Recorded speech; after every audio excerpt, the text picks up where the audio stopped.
So here I've been given the graph of negative x squared plus bx plus 2 in a point.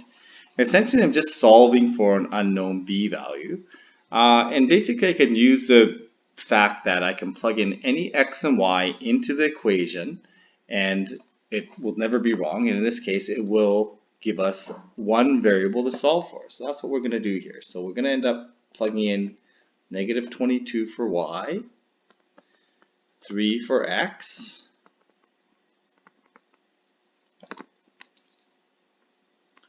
and plus 2, and then we only have one variable to solve for. That's it. We can solve this algebraically. Okay, so I'm going to add 7 to both sides, so I end up with negative 15 equals 3b. b is equal to negative 5.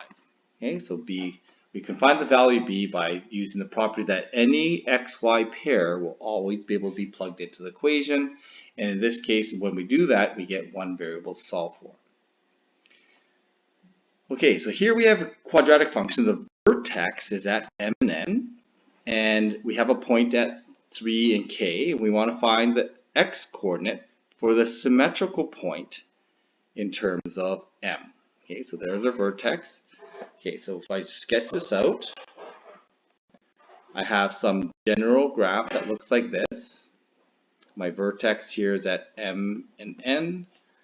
I can find my line of symmetry through here.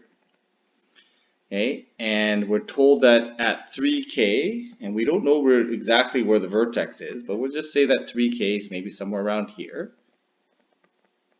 Okay, so I'm just generalizing this graph. Okay, and I'm trying to find that coordinate there.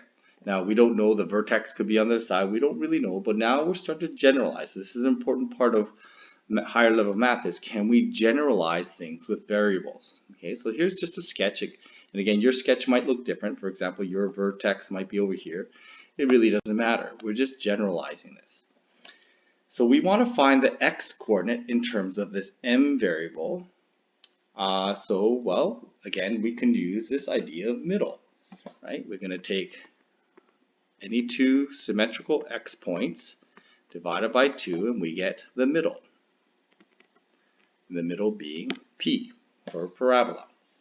So that's what I'm going to do. I'm going to say that x plus 3 divided by 2 is equal to m.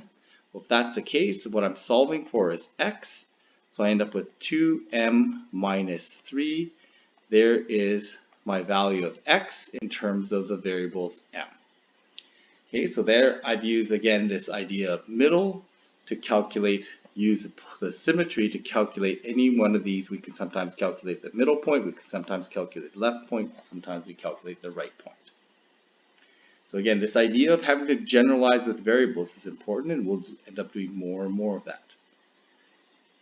Okay, so the last one here, we have a quadratic function that has zeros at k and l.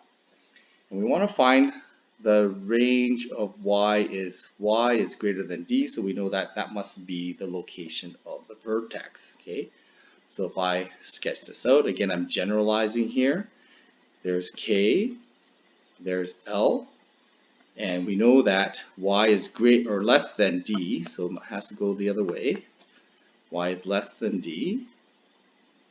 Okay, so that point must be d. We don't know the y coordinate of that. However, if we have symmetrical points, again, I'm going to call that point m.